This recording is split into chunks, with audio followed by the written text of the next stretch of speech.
I don't recall at any time when he's lied to me. Nothing like that. I don't have any problems with Rob Pelinka. He's never done anything to me, ever. But as I've told Rob Pelinka to his face, as I've told him on the phone, as was validated and authenticated today by Irvin Magic Johnson, his reputation is horrible. Agents, league executives, scouts, player personnel directors, everywhere you turn, the one word that is continuously, damn it, perpetually associated with the name of Rob Pelinka is liar. Until today. Magic Johnson called him a backstabber. Identified him plain as day. Magic Johnson came on First Take, wanted to fire Luke Walton. There was some change in that regard. I thought I had power over basketball operations. Come to find out that I wasn't the final say. It was going to be Jeannie, and there was too many people that she was listening to, including Tim Harris, Chief Operating Officer for the Los Angeles Lakers on the business side for years. Wasn't supposed to be in basketball operations. Magic says he was.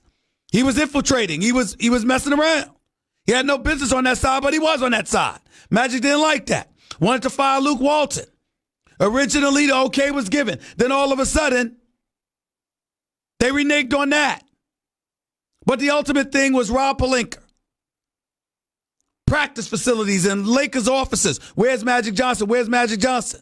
Knowing Magic Johnson wasn't there. Trying to bring attention to the fact that Magic Johnson wasn't there.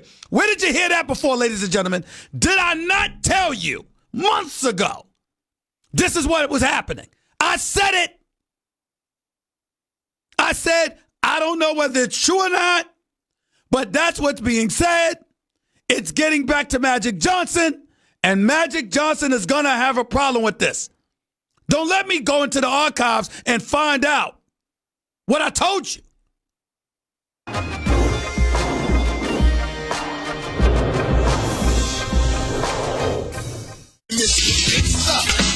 The Stephen A. Smith Show on ESPN Radio is presented by Progressive Insurance. Guests on the Stephen A. Smith Show appear via the Shell Pennzoil Performance Line. And you can always get in touch with the show through the 1-800-Flowers Twitter feed. No time to wax your car? Introducing new 303 Touchless Sealant. It's a quicker, easier alternative to traditional vehicle waxing. Simply spray on and rinse off, offering twice the protection and shine of traditional wax. Available at O'Reilly Auto Parts or visit 303automotive.com. 888-SAY-ESPN. It's 888-729-3776. That is the number to call in to the Stephen A. Smith Show, ESPN Radio, ESPN News. Forgive me, or rather should I say to my listeners out there everywhere, indulge me for a second. Because I got some stuff that I want to get off my chest. Can't really do this on First Take because it's a debate show and all that other stuff. And, you know, Max is addicted to interrupting me, and that's all right. That's my buddy. But this is my show. Obviously, it's a show that I share with Jonathan Winthrop and Nuno Texiera and Catherine Pastor, my producers extraordinaire. Bosses like Justin Craig and Marsha Keegan, the great Trog Keller. Bosses, phenomenal bosses in New York. Scott McCarthy over the LA station. Tim McCarthy over the New York station. You know, I love these people. Let me be very, very clear. I want to make sure that everybody understands they had no idea about what I'm about to say. These are my words and my words only. Nobody's responsible for the words that are about to come out of my mouth. But I just got to say something, because this whole Magic Johnson thing has me riled up from this perspective. I don't like the fact that Magic Johnson got rid of Brook Lopez, which he concedes was the wrong move. I don't think it was wise of him to get rid of Julius Randle.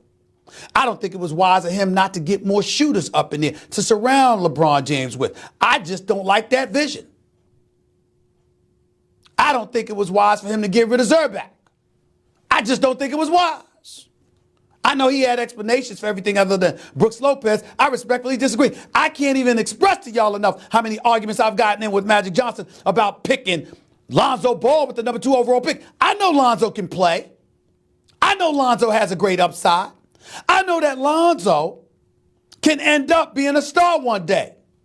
But damn it, I disagreed with Magic Johnson. And he and I butted heads because that's my brother. We go back a long way, decades. Magic's my man. Love him. He's family to me.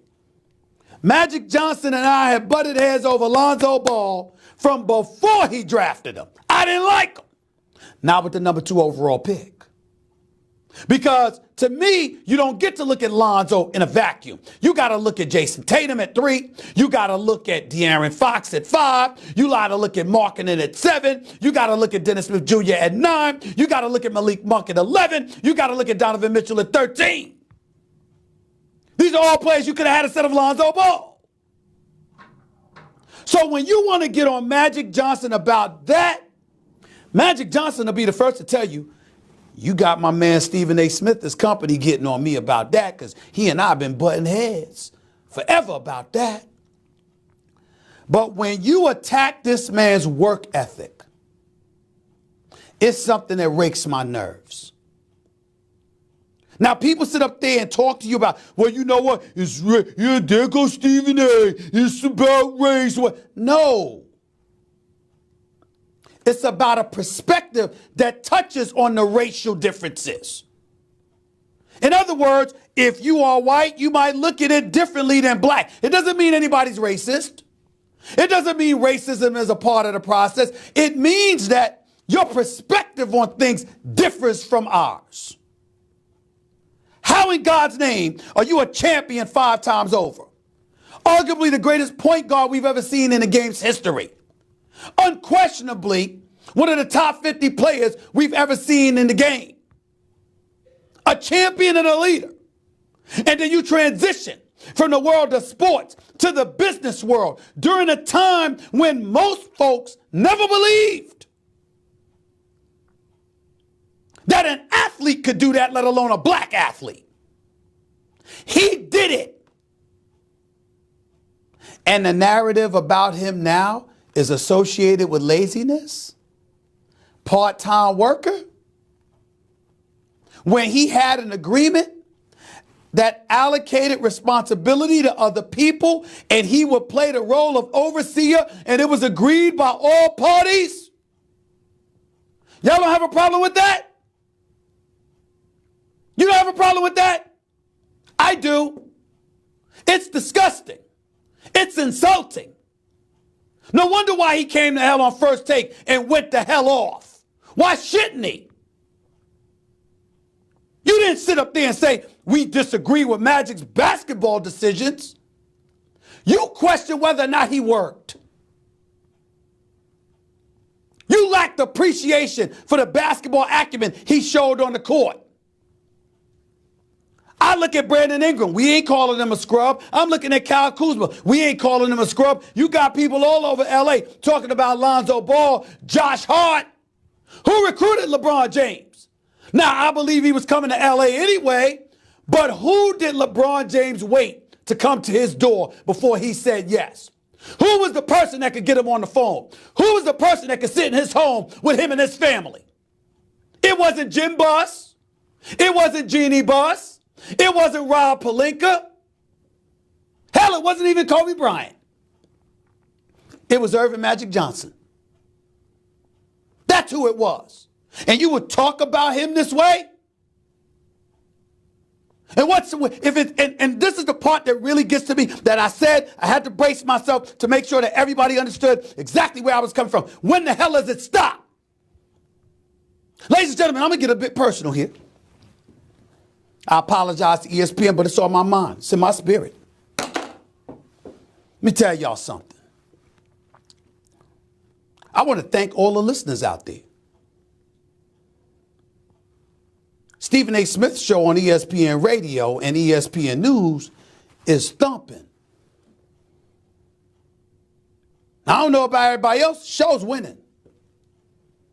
We winning because of y'all. Because y'all listen to me, because y'all watch me. And all those people that I mentioned have given me nothing but great support. You think that support is universal? You think there ain't people within the company saying why he got his own radio show? You think there ain't people within the company talking about, man, he could use a foil, a partner on the air with him? You think there ain't people saying that? Why he got a nationally syndicated radio show? And that's just at this job. I ain't even bringing the point to the business. As hard as I work, as many jobs as I have. Ladies and gentlemen, there are 365 days in a year. Do your homework. I've never worked less than 345 a year. 345 days per year. Look it up. No one outworks me. No one. And I got numbers on television and radio. And you have people debating about what I deserve. I ask a simple question, as incendiary as it may be. If I were white, is that conversation taking place? Numbers, ratings, revenue, and work ethic. If I were white, are we having that discussion? If I were white, are we talking about what modifications need to take place? Or are we riding that wave? You see, what Magic Johnson is experiencing is something we all experience. And people will go out there and they'll sit up there, oh, here he goes again, here he goes again. Damn it, somebody's got to do it. Because we live in a society right now where two extremes are both misplaced. And I got news for you. One exists on the black side. Everything ain't about race. Sometimes it's just you. It ain't about the color of your skin. It ain't about your ethnicity. It ain't about your culture. It's about your ass. As black people. But then there's the other side. And the other side is the clear discrepancy in treatment that's accorded to some over others, even when they don't put in the work, the time, nor produce the same results. We sitting here talking about Magic Johnson when the Lakers became relevant again because LeBron arrived.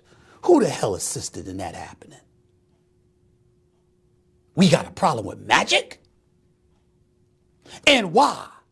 Because of Genie, Bus, and Rob Pelinka, and Tim Harris? Really? Really?